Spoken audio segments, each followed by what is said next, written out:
Arrest అన్యాయం, అక్రమం అని వైకాపా నాయకులు ఈ రోజున నిరసన చేస్తున్న తీరు చాలా దుర్మార్గమైన చర్యగా మేము భావిస్తా ఉన్నాం. ఎందుకంటే గత 10 సంవత్సరాలుగా వల్లభనేని వంశీ అనే వ్యక్తి ఇక్కడ శాసనసభ్యుడిగా ఉన్నాడు.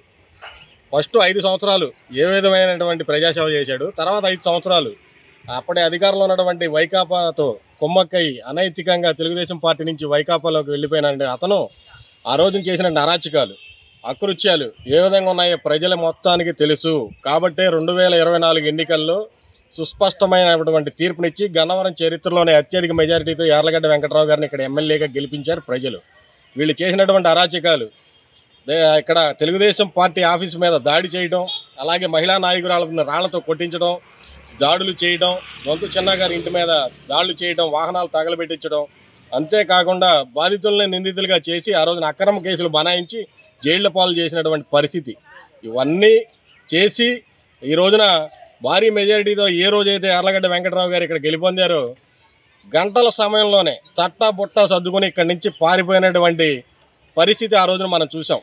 పారిపోయినట్లుగా ఉండకుండా ఈ రోజున ఆ రోజు కేసుకి సాక్షి అయినటువంటి సత్యవర్ధన్ని ప్రలోభ పెట్టి అతనితో అబద్ధపు అసత్య వాంగ్మూలాన్ని రికార్డు చేయించి మళ్ళీ ఈ వల్లభనేని వంశీ ఒక రాంగ్ స్విచ్ అనేది ఆన్ చేశాడు.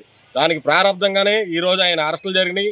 ఎవరు చేసుకున్న దానికి వాళ్ళే పడతారన్న దానికి ఈ వల్లభనేని వంశీ అరెస్ట్ ఒక ఉదాహరణగా మేము అభివర్ణిస్తూ ఉన్నాం. ఒక్కసారి గతంలో ఈ వల్లభనేని వంశీ అనే వ్యక్తి మాట్లాడిన తీరు, మీరు క్షమాపణ చెప్పిన తీరు, ఆయన ఇక్కడ చేసినటువంటి అప్రజాస్వామిక విధానాలు, ఆయన అవలంబించినటువంటి విధానాలు, ఆయన చేసినటువంటి అకృత్యాలు ఇవన్నీ కూడా బేరీజు వేసుకుని చట్ట పరిధిలోనే అతను శిక్షిస్తున్నారు తప్ప ఇంకెవరో స్వయంగా కానీ లేకపోతే ఇది కానీ ఆయన ఏం చేయట్లేదు.